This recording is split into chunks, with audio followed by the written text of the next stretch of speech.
And thank you for staying. I think I know it's a long day, but then I think we have very exciting sessions for our distinguished speakers in front of me. And I think we talk about lots of the AI progress in Tsinghua or in the relative research. And I think maybe there'll be a chance, like for solar panels, that for new materials, leverage on the AI, because in space, there's all about the powers. Without power, you can't do anything. So I think there could be some ways that we could look into. For next, I'll firstly introduce the first of our speakers, Dr. Yiming Wu from our鴻海Research Institute. He's the director of the Next Gen Communications Centers. So I'd like to give you a short intro about our progress on the satellite side. Thank you. Let's welcome Dr. Yiming Wu.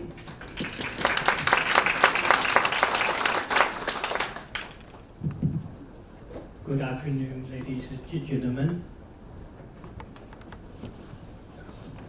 It's my pleasure here to share with you about Foxconn ProQSat.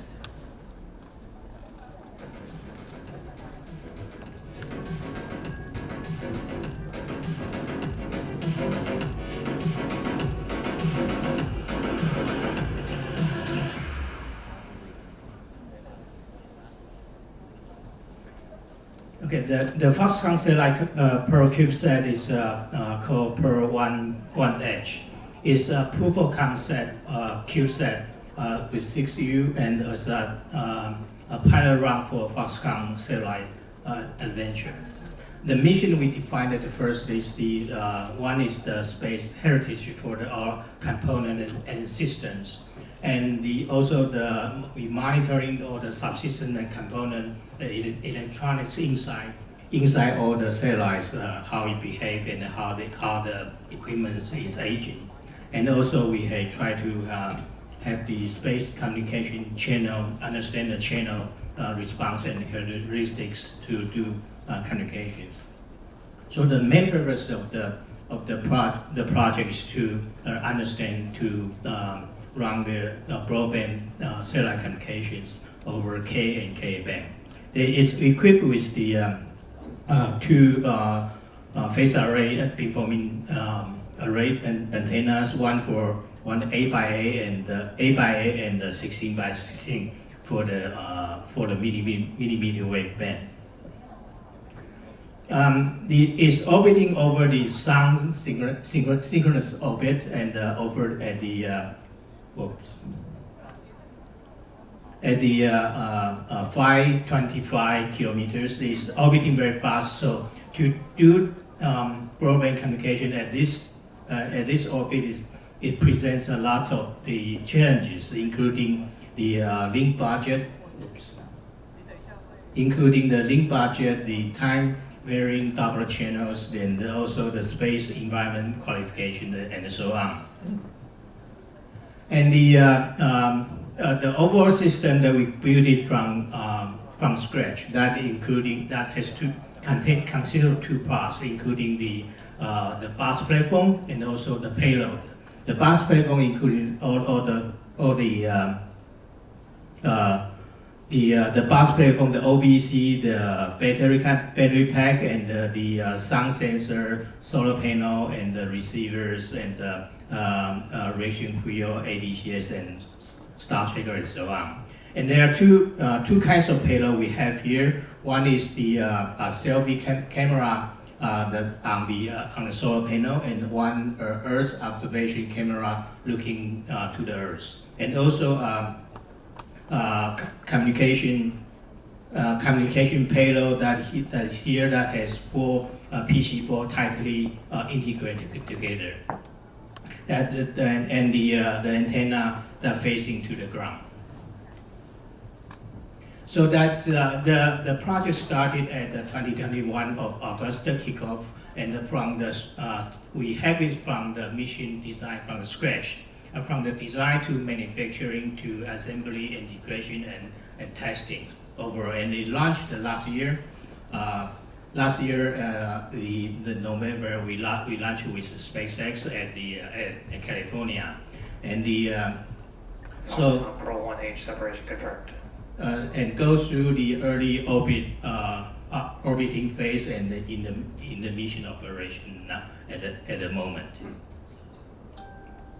So at the launch, right after the launch, the over the worldwide global station received the beacons from our satellites that lots of have been recorded in worldwide for the ground stations. So in Taiwan, we have the ground station in Taiwan that received we have daily communication with the satellite 4 times one day, and 2 in the morning, 2 in the afternoon, and so that the exercise all depends on the orbit, whether it's near Taiwan or further. That would so that change the actual space, the access time.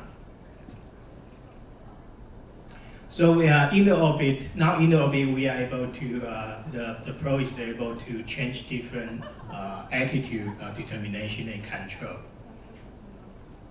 For example, like a local vertical and local horizontal that could for the satellite to circling around the Earth, parallel to the ground, and also the sound tracking to charge the solar panel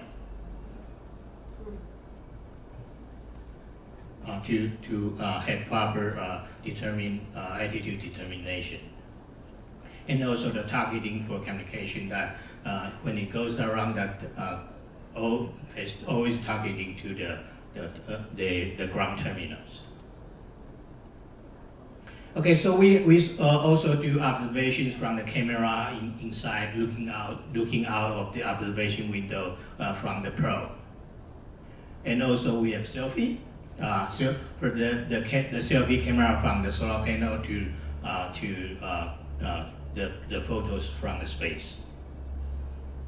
Okay, very short. The Pro is a stepstone of Foxconn to the new space, and we are into the future. We are happy to collaborate and share with the partners, and also would like to thrive with the partners. Together, we believe we can go further and make the dream bigger. Thank you. Thank you, Dr. Wu. You know, when we launched the satellites, we start to realize, oh my God, we see all these beautiful pictures from SpaceX or other satellites, but it's time for us to learn more about the space photographies. It's not easy just shoot the nice pictures to the Earth. So I think that's the thing we learned a lot. Second, and I'd like to invite also from Thales Space, DidierLeBoulc'h. Yeah, we had a keynote session this morning, and I'm very glad that he could share more about what Thales Space is looking for and what they're doing. Thank you, Dr. Thank you, Jesse. So I will share 10 minutes with you, less than 10 minutes, to share some visions on where we are in satellites. And because the tsunami I mentioned this morning, I will try to explain a little bit of that to you. So let's jump in. This is a global slide I presented this morning. Well, is it the presentation? Is it the right one? The one I sent yesterday night? Ah, this is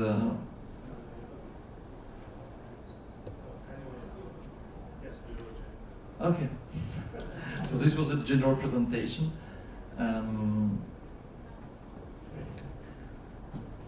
With this one, I wanted to explain. Okay.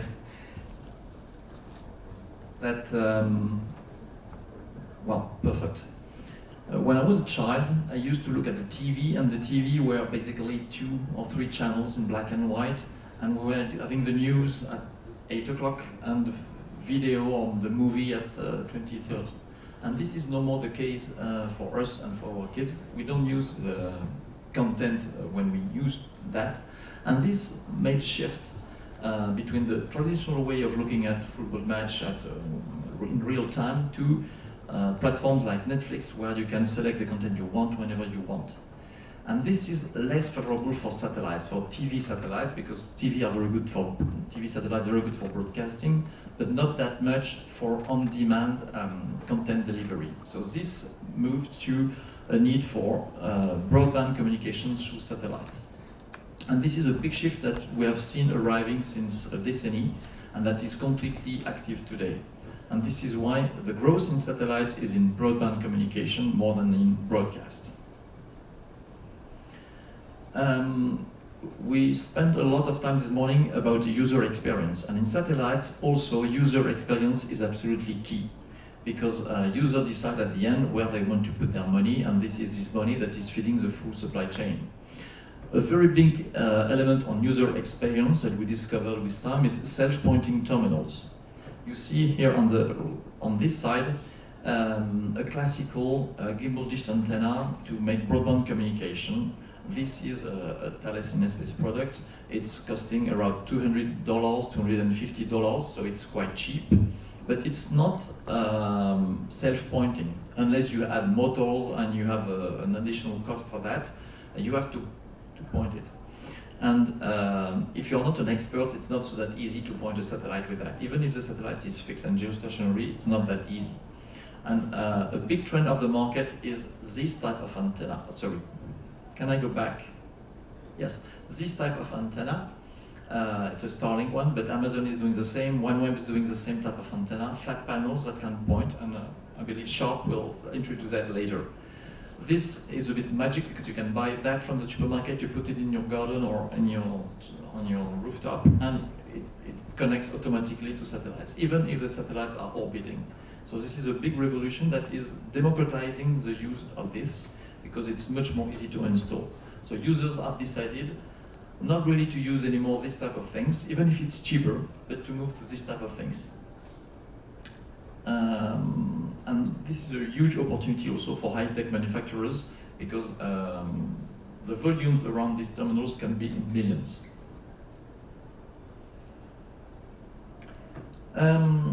Another aspect of user experience is linked to broadband communication and to latency. This is a current style geostationary satellites. You see how big it is, because the people here are not dwarf, they're real-sized humans, so satellites is 8-9 meters long. And we used to design that one by one like prototypes. They orbit at 36 kilometers from the Earth, which is a geostationary orbit. And the capex you can reach for broadband communication with this type of spacecraft is quite aligned with what we can do with constellation. It's a few euros, around €5 per megabit per month, if you have the full capex of the system divided by the lifetime and the throughput. It's quite competitive. It's similar to that, but the big advantage of this is a stack of Starlink satellites. The big advantage of it is that it's orbiting closer to the Earth. Depending on the orbit you select, 600 kilometers to 1,200 kilometers. And this really favors the low latency. And Google, for instance, is installing servers everywhere on the planet, not to duplicate content, but because reactivity and low latency is really an important factor for the quality of service perceived by the people. This is why we have to move satellites closer to the Earth. And the closer to the Earth you will be, the more satellites you will need. Below 600 kilometers, you can also fly at, say, 300, you will need permanent propulsion, but this will, again, increase the number of satellites. So we're right at the middle of a transformation of our industry. This is a picture of how we build satellites today. You see people manually integrating inside the satellite many equipments, thousands of equipments, cables, harness, and this is time consuming. It could take 6 months to assemble just one single satellite, because it's quite complex and you cannot fail, because once it's in orbit you cannot repair.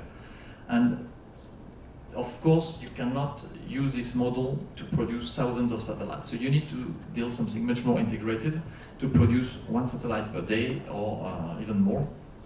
And if you want to have this type of constellations with hundreds or thousands of satellites, you absolutely need a new industrial model. And this is what we do here. And we want to cooperate with Foxconn to see how we can merge our experiences to build very cost-effective satellites. Because we believe that the constellations will not take the full market, but a big share of the market.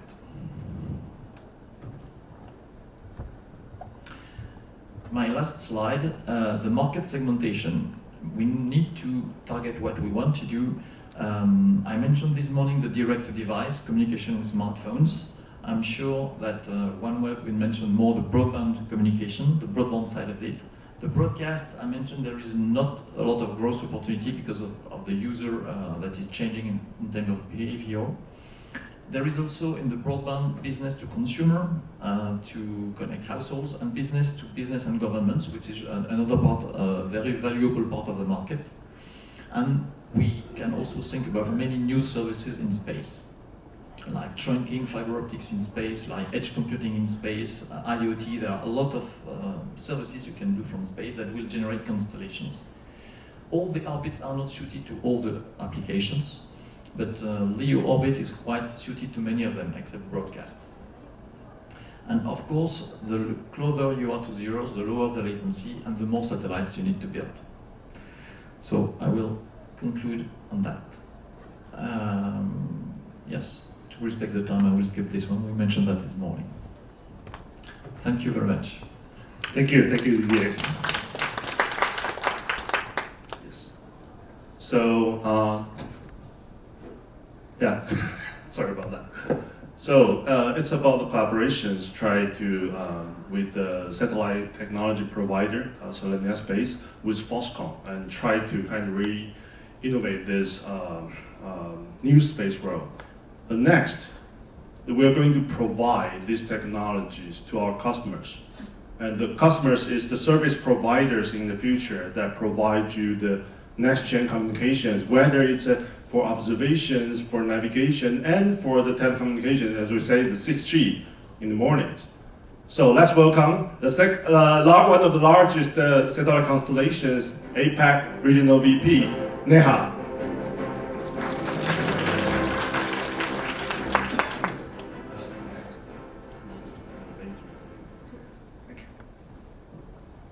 Hi everyone. Tachia Uan. I hope I said it right. Yes. If AI got it right, I said it right.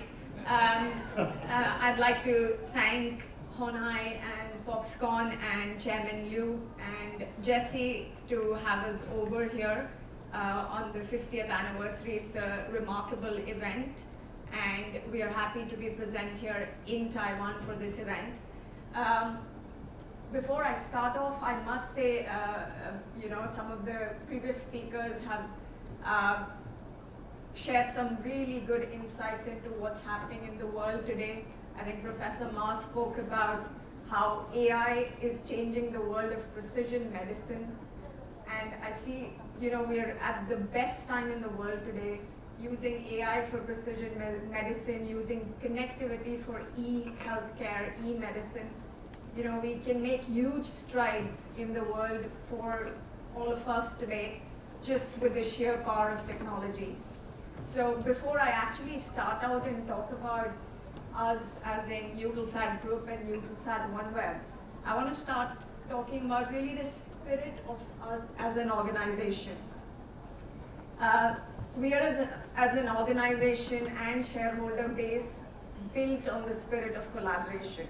So in fact, today, I hope is the genesis of further collaboration for us in Taiwan with the various organizations that we are already working with and intend to start working with. So that's really, as I said, the crux of where we are and how we operate. We believe that satellite is complementary to what exists today on the terrestrial networks. We are an enabler to what is already there. We partner with local operators in a country and need to really see ourselves adding value versus competing. So that's not just on the service provider side, even as how we operate, whether it's getting our satellites ready, whether it's our user terminals, our whole ethos is on a collaboration ecosystem. You have Thales Alenia here, we collaborate with them. So there are so many people in this industry that we actually collaborate with and not compete with.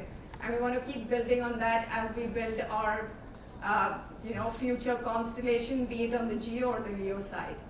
So jumping a little bit onto the background, I think a lot of you may know we recently, now it's been almost a year, we decided to merge Eutelsat and OneWeb and bring together the strength of GEO and LEO connectivity. So today, Eutelsat Group is the only service provider that exists which has both the geostationary capability and the LEO capability. Bringing the two entities together meant combining the forces of 40 years of know-how in the geostationary orbit space that Eutelsat had with the OneWeb LEO constellation, one of the only two active LEO constellations in the world today. The combined entity, we have revenues of over €1 billion, order backlog of 4 billion euros. We continue to be a front runner, not just on getting our LEO services started, but when it comes to innovation on GEO satellites as well. We are steadily transitioning to all electric satellites, have been the pioneer in putting a software-defined satellite in the space, and we want to continue to keep investing in new age technology in the satellite space, which is not just LEO, in fact GEO as well, and I'll go on to talk about the fact of combining the strengths of the two.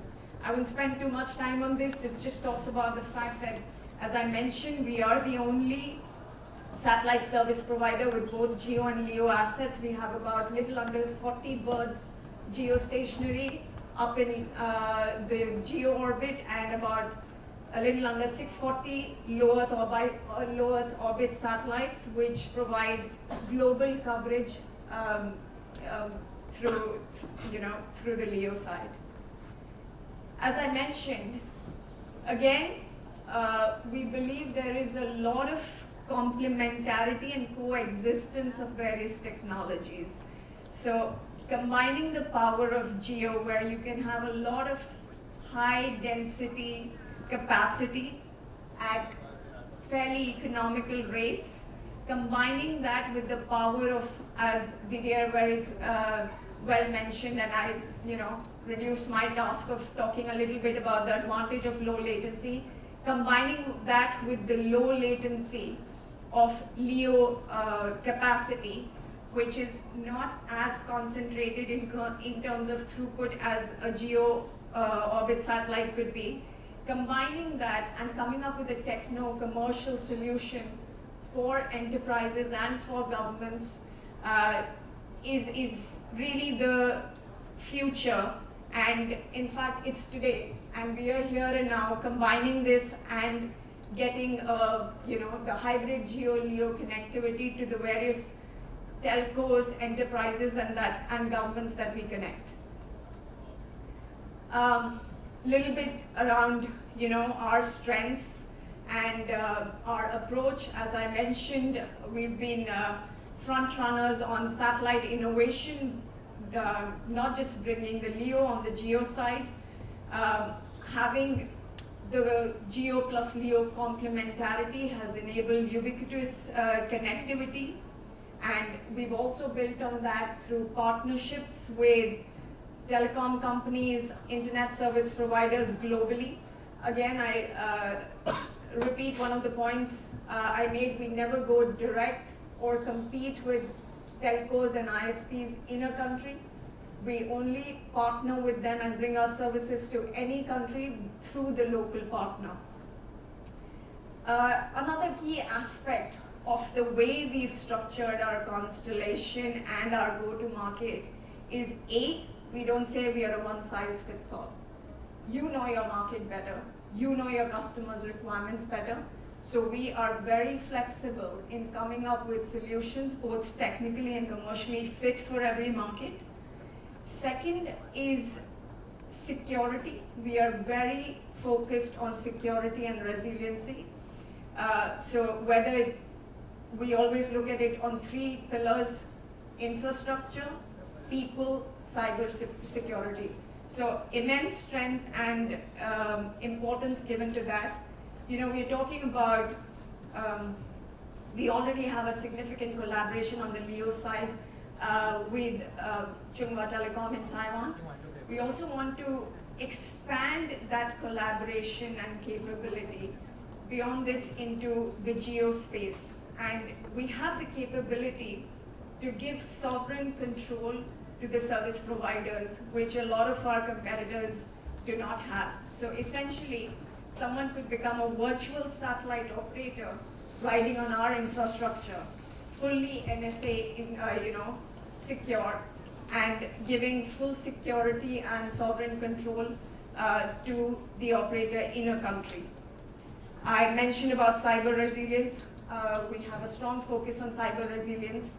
And just a fact bit for a lot of people here, besides the focus on end-to-end encryption across our link-to-link, our gateway-to-gateway, then a layer of distribution partner encryption, the sheer nature of a LEO constellation makes it very well secured from jamming, interception, etc.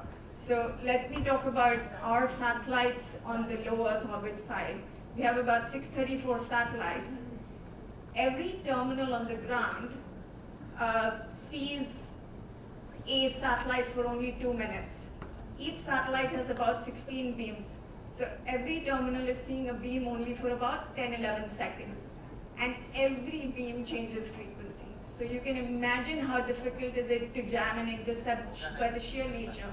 And then we build layers of security and encryption over that.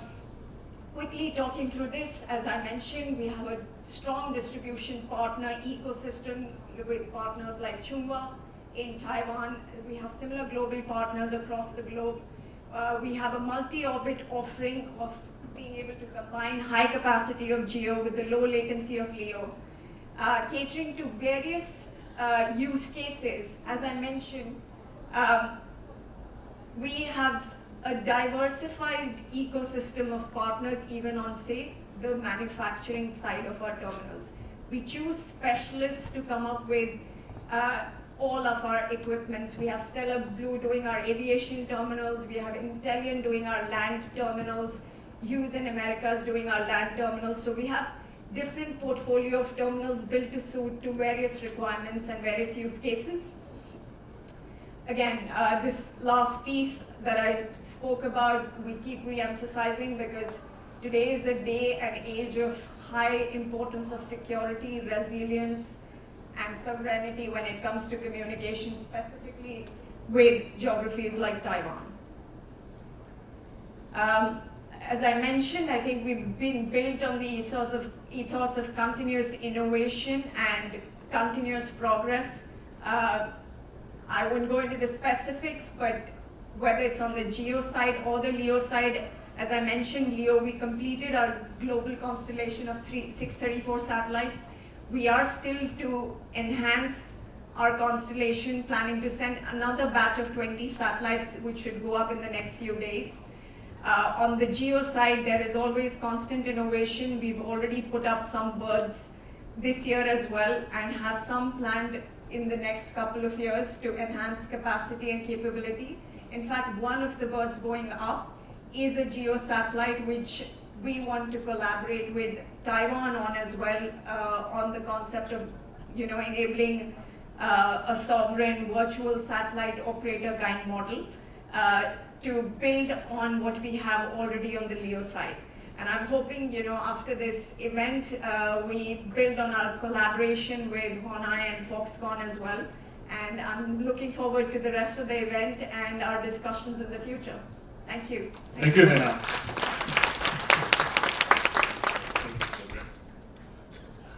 I got tons of questions to ask you about Neha later on. Last but not least, then we're starting from technology providers, and then the customer, which is also the service provider to the end users. Last but not least is one of our brother companies, Sharp, and let's welcome Imamura-san.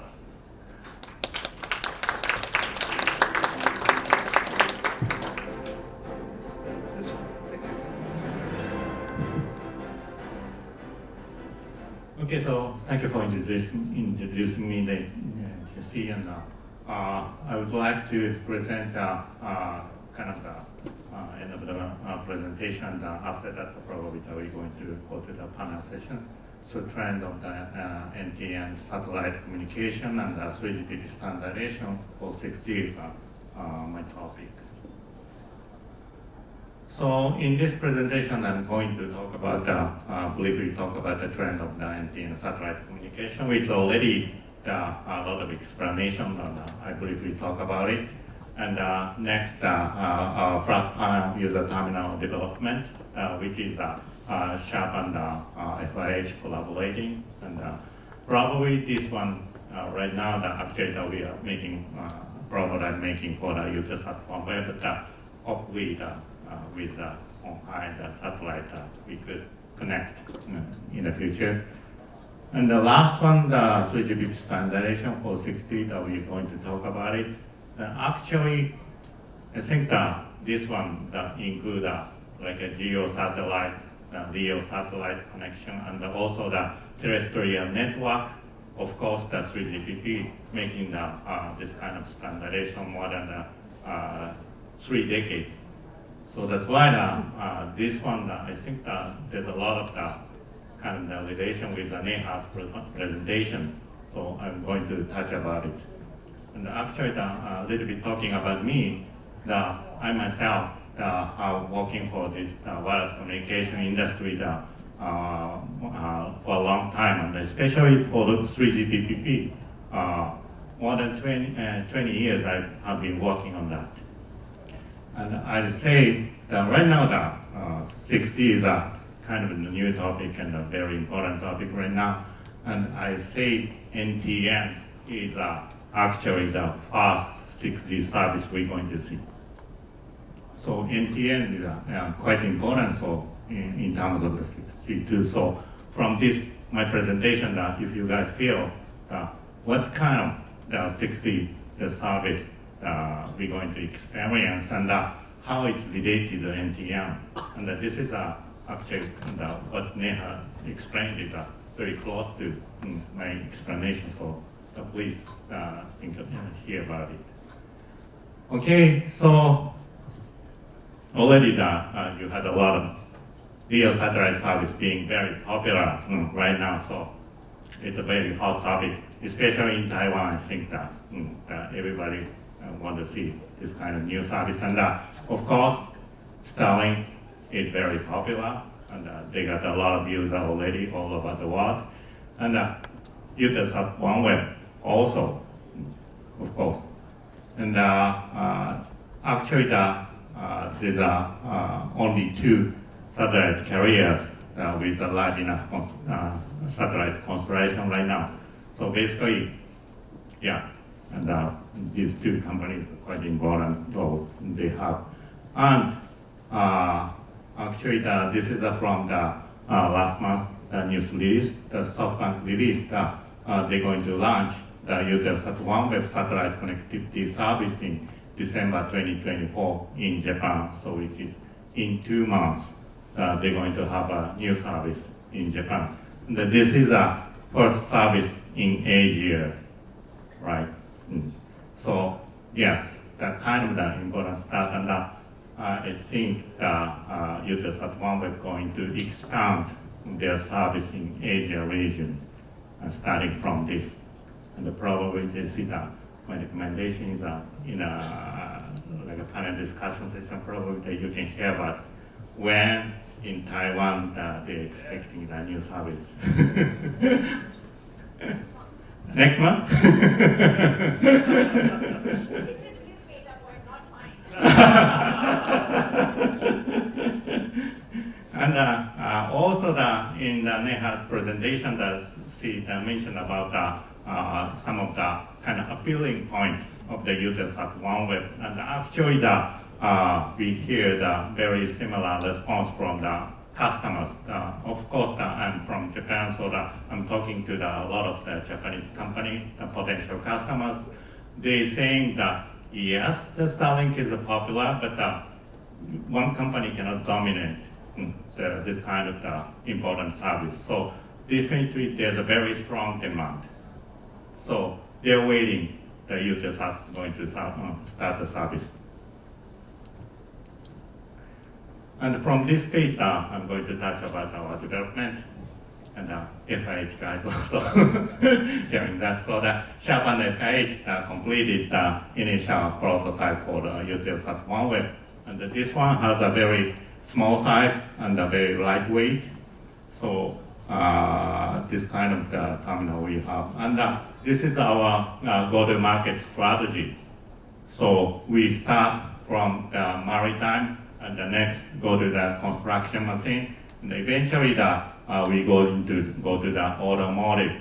And we think that this automotive, especially of course in terms of the market size, is quite a huge compared to these two markets. So I think that especially our point of view, and probably the Eutelsat, the OneWeb also that have a similar view, I'm thinking, so how are we going to get the market share in the automotive is quite important. And of course, probably from the opening session,鴻海also have a very kind of strong investment for the EV. So we are seeing the very good synergy. And we hope that our flat panel is going to be the kind of the key component for this EV car in the future. In this page, we are talking about a trial with Furuno Electronics. And Furuno Electronics is a kind of the leading company of the electronic equipment in the maritime business. And they are leading the DX in the maritime. So Sharp has a very close relationship with them. And this is their boat. And we had a trial with them. And they're using our prototype antenna last month. And we succeeded to the trial. So basically our antenna tracks the LEO satellite quite well. And we are planning to start to sell our terminal in early 2025, and we are going to start from the maritime. And the reason is it's clear, so basically on the sea is no coverage, no cellular coverage right now. And of course, as you know, everybody right now want to connect internet always. So that's why there's quite a strong demand. So that's why they're eager to have our terminal early as possible. And from this page, I'm going to talking about 3GPP standardization. So please see this picture. And so this one, the 6G usage scenario which is discussing in ITUR. And this triangle, this is for 5G. So 5G, there's an EMBB and the MMTC and the URLLC. This is a famous triangle. And in 6G, we're going to add 3 additional use cases. And in the bottom, there's a ubiquitous connectivity. So this one basically is talking about the NTN. So that's why the NTN is apparently one of the important use cases in 6G. So actually, as I told, Sharp has quite a long experience in the 3GPP. So Eutelsat group team and the Sharp team has a close collaboration in this activity. So actually we are leading the KU mobile voice at work island in 3GPP. And 6G service, you see, as you see, the IMT2030 is a kind of the official name of 6G. So it's planning to 2030. But as you know, discussion is ongoing, and probably before official start of the 6G, probably that we can experience the kind of the new 6G service in the NTN service. And this is also from the Eutelsat OneWeb homepage. And actually, currently, basically all the satellite carriers using their proprietary scheme. So basically, there's no commonality among the satellite carriers. So that's why, for example, from user terminal vendor point of view, we need to prepare different modems that we need to integrate. And this is also same as like a geo service. For example, if we prepare the geo-LEO hybrid terminal, right now, even Eutelsat OneWeb, we need to prepare two different modems. Actually, the trend is they're going to use a 3GPP-based technology, which is exactly same as the current 5G, 6G, which are using for your smartphone. It's the same technology going to use. So basically, if this trend going to go, so basically one modem can support geo, LEO, and even the cellular network. So this is a kind of the ultimate future we are going to see. So, and Eutelsat OneWeb is kind of one of the leading company on this kind of the area. So we are expecting this kind of new change. And we're going to start up. So this is actually also good for Sharp. Sharp has a very large portfolio for the 5G parent. And this is also advantage for our satellite business. And basically this page, we see a very similar view, what Neha explained. So there's a geo, and there's a LEO satellite, and probably we could add hubs, and these create the NTN. And also there's a cellular base station. So basically they create consist multi-orbit networks. So this is, I'd say this is the future of the network that we're going to see.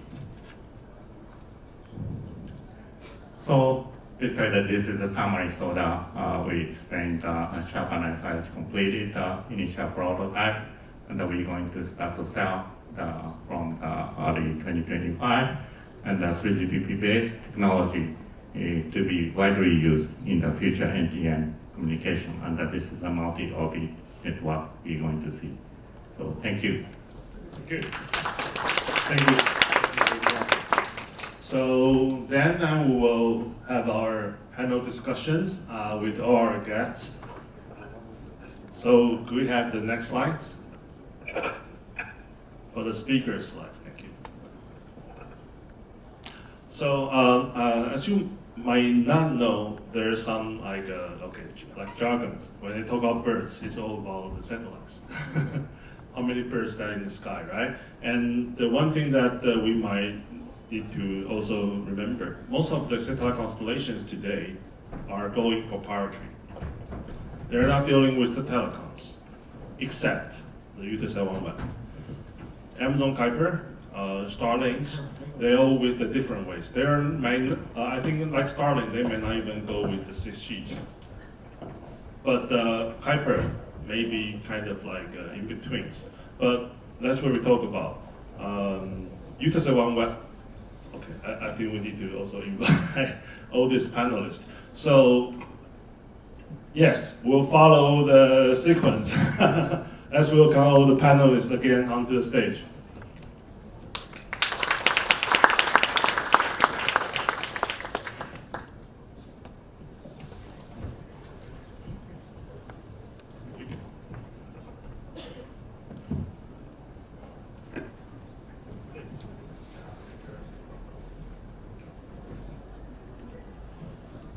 So of course, I mentioned that I have tons of questions, right?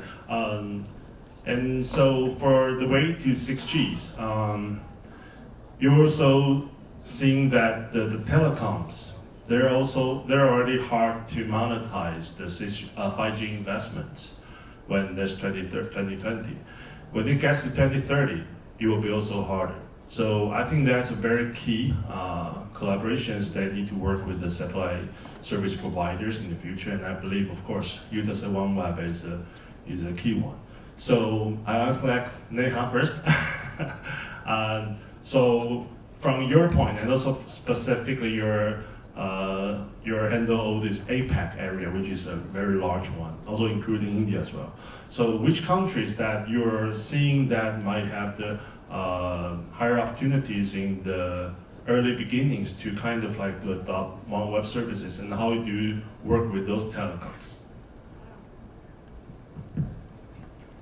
Thanks, Jesse, for the question, and I think very good question. As far as the opportunity goes, I think a lot of the APAC markets, majority of them have a significant opportunity for what we are rolling out on the LEO side. I'll focus this answer more on LEO because on the video side, we already have most of our capacity filled in these regions on the video geo side and on the LEO geo connectivity also. Focusing my answer on LEO, where majority of our new capacity is actually coming up in these regions. Each market has a requirement. It's the use case and really the size and scale of requirement with the capacity that's varying. Now, as I mentioned, unlike GEO with LEO, we don't have huge amounts of throughputs to concentrate on a landmass. It is a certain beam structure and a certain capacity that falls. So marrying the GEO high capacity density with the low latency, lesser capacity of LEO is really the magic to be achieved. Now, specifically talking about APAC, you look at Australia, huge landmass, still a lot of pockets unconnected. So today in Australia, we're doing our first commercial backhaul deployment with Telstra, the key telecom player there. We also have some interesting use cases like, land mobility deployments for rural fire services, which are game-changing in geographies like that. Then you come to Taiwan, being able to build a strong, resilient backup capability so that, when you have unfortunate disasters like when we had the earthquake here, being able to have a solution which is plug and play to connect the people. And generally sovereign, secure resiliency. A market closer home for me, which is India. You have specific requirements, again, for universal service obligation for connecting the unconnected. And on the other end, you have requirements for Coast Guard, connecting a lot of unconnected bank branches. So where the low latency need really comes in. So long story short, I think there is a use case and requirement in any market that we touch. We're talking about schools being connected through government funding, etc. So there is, I think this is like I said earlier, this is a great time to be alive, and the more connectivity you throw out there, it'll be guzzled. It's just finding the right niche, and again, as I said, finding the right complementarity. There's not one technology or one operator that can fulfill everything. Pick up any country, there are at least 3 telcos that coexist. Each operator and each form of connectivity has a requirement to fulfill, and therefore there is a coexistence, and it's just being able to address the right use case, the right need with the technology that you bring in.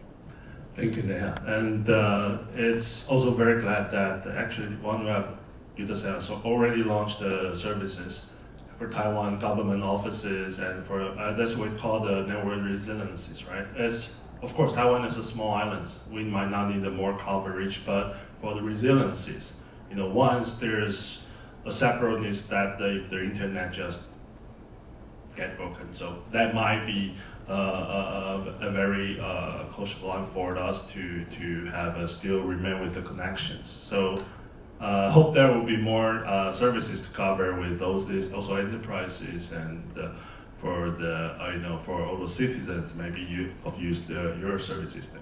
Absolutely. So if I may just add, we were just talking about while we have our satellites up there, they're exactly in the orbits they need to be. A large part of our go live was also dependent on the ground infrastructure that we built in various geographies. So we needed about 40 ground stations. One of the ground stations which was required for 24/7 availability in Taiwan, which is our Thai gateway, was still under regulatory approvals for go live. We have that now. So what we did initially a few months back was just a stopgap measure in a humanitarian crisis situation. We wouldn't normally commercially go live in any geography unless we are 24/7, because our key differentiation is that we are a B2B enterprise grade service which is backed by strong SLAs. It is not a best effort service. It was an exceptional use, whatever intermittent use that was done at that point in time. Next month, we are expecting with all the, now that we have all the regulatory clearances, we will have full-scale availability to really go live on our SLA-backed services and connect, bring our connectivity full-fledged to Taiwan. That'd be great. Thank Yeah. you. Looking Yeah. forward to that. And next, I'd like to give questions to Didier because I think Thales Space has been in this area for quite a long time. And now when we talk about the 6G, actually it's kind of unbalanced to more on the telecommunication side.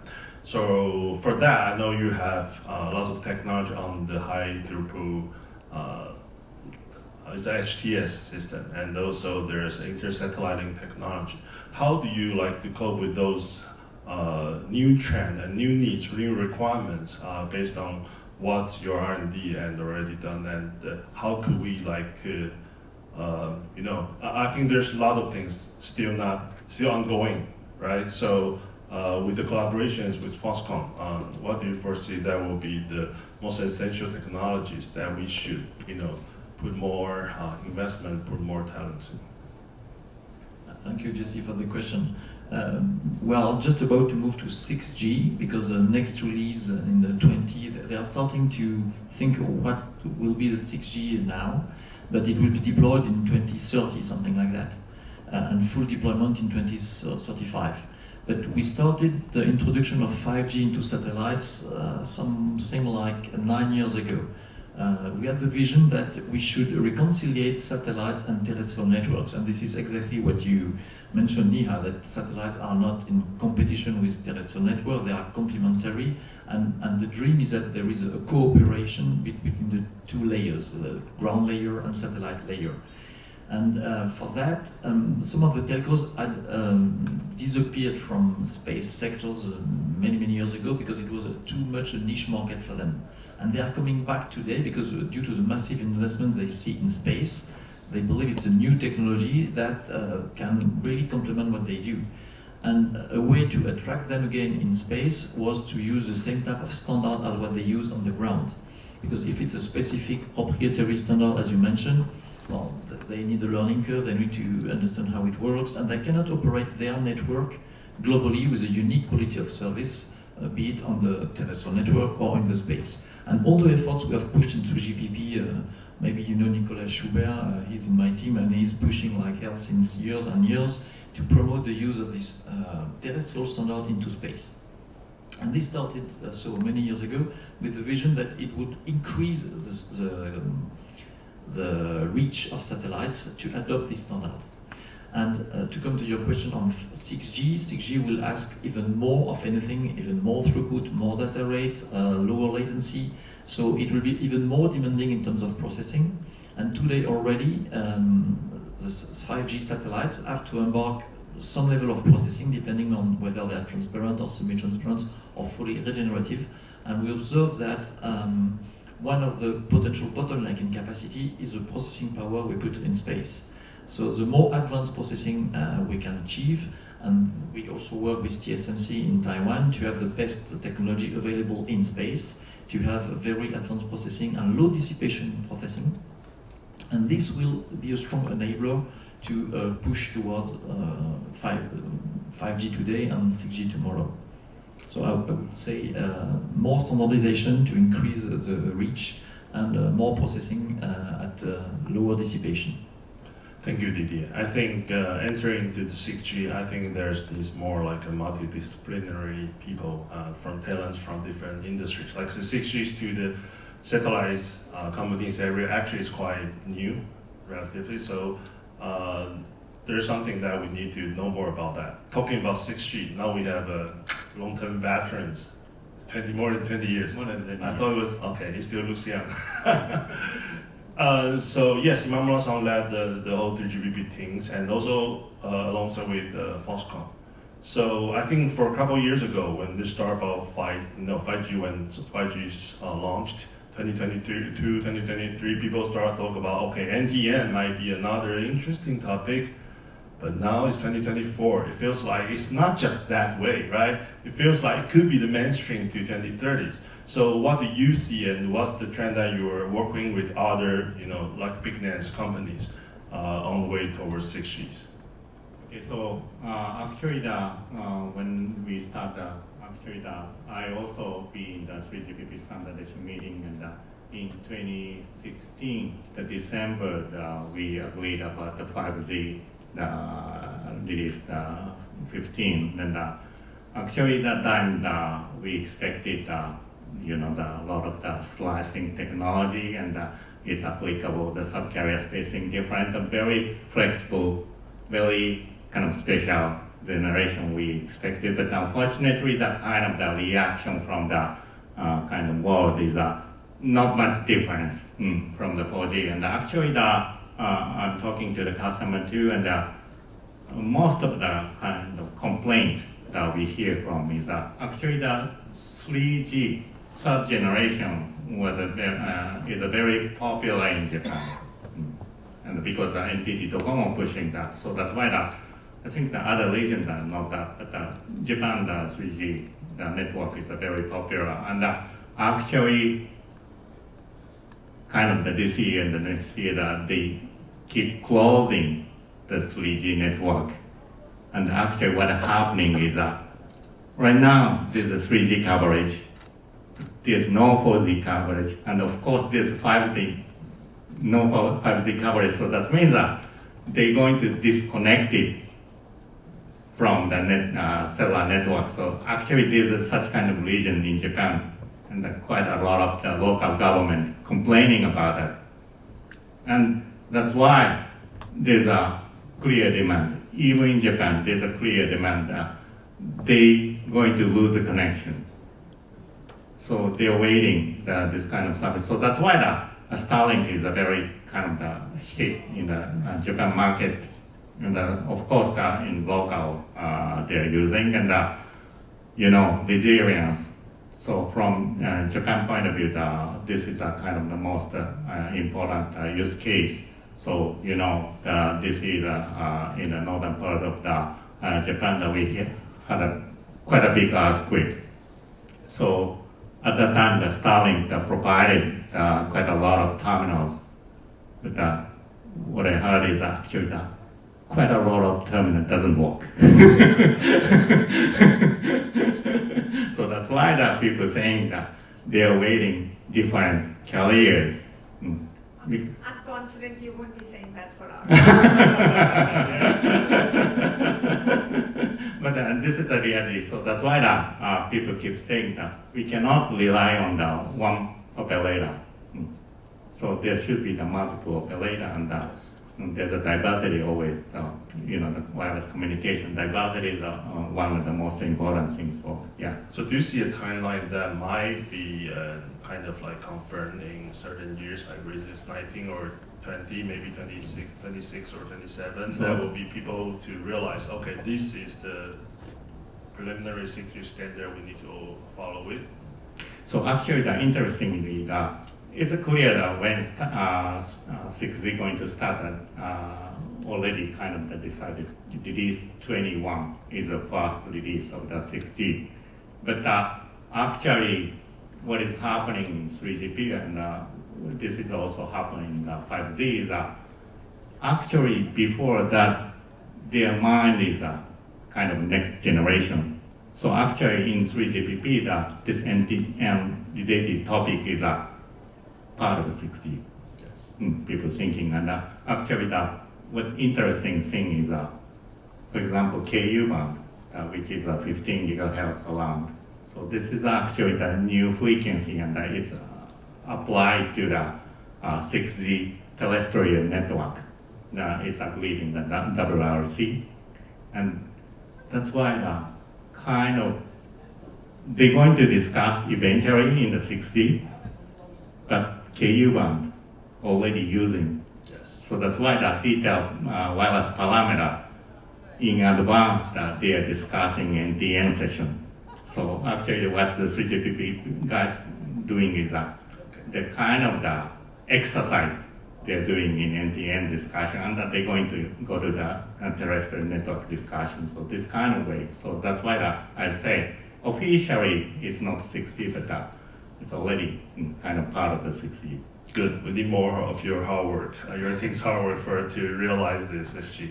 I know we're run out of time, so I'd like to give each one of our panelists to have a closing remark on how you foresee for your companies and for the new futures that you're envisioning. So we start from Dr. Wu. Sorry, it's an unbalanced panels because we need to let this guest talk about more. But thank you, Dr. Wu, please. Yeah, we believe the trend of the satellite communication NTN and also the market is rising and is vibrant between the different sovereign constellations, also between the there's open standards and for 3GPP, and there's proprietary standards for like Starlink and like OneWeb.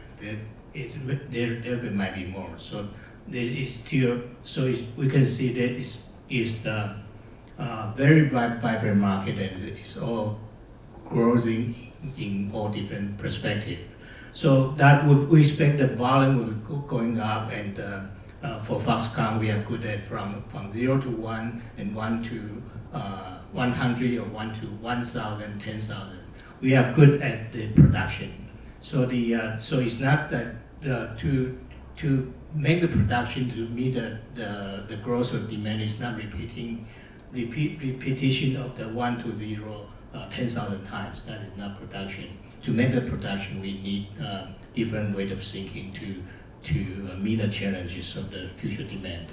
Thank you, Dr. Wu. Imamura-san. So in our expectation, of course, the user terminal development, this is our new challenge, and what we're seeing is, as I said in my presentation, that eventually the car market is a quite important market, and actually this is a challenge for us to how much share we can get. And I also talked to a lot of Japanese car vendors like Toyota, Honda, Nissan, these companies, and they're saying, of course, in Japan there's already enough to sell coverage, but they're expecting probably Tesla going to put their antenna onto the car. So this is a kind of trigger. They're going to go to the embedded the antenna. So that's why my campaign is before that, we're going to prepare. We're going to develop the technology. We, for example, embedded our antenna on the rooftop. Yes. Then I think it's going to be also mandatory feature for the car. Thank you, Imamura-san. Yeah. Thank you. So, as I think Didier made a very good point, I myself come from the telecom world and switched to the satellite world. So, as he rightly said, now satellites become the poster boy from the stepchild. So we're now a lot more front and center.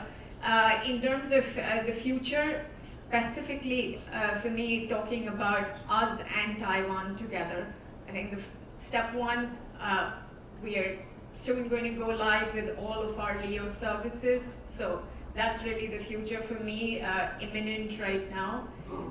Second is, I kept repeating the power of GEO plus LEO together.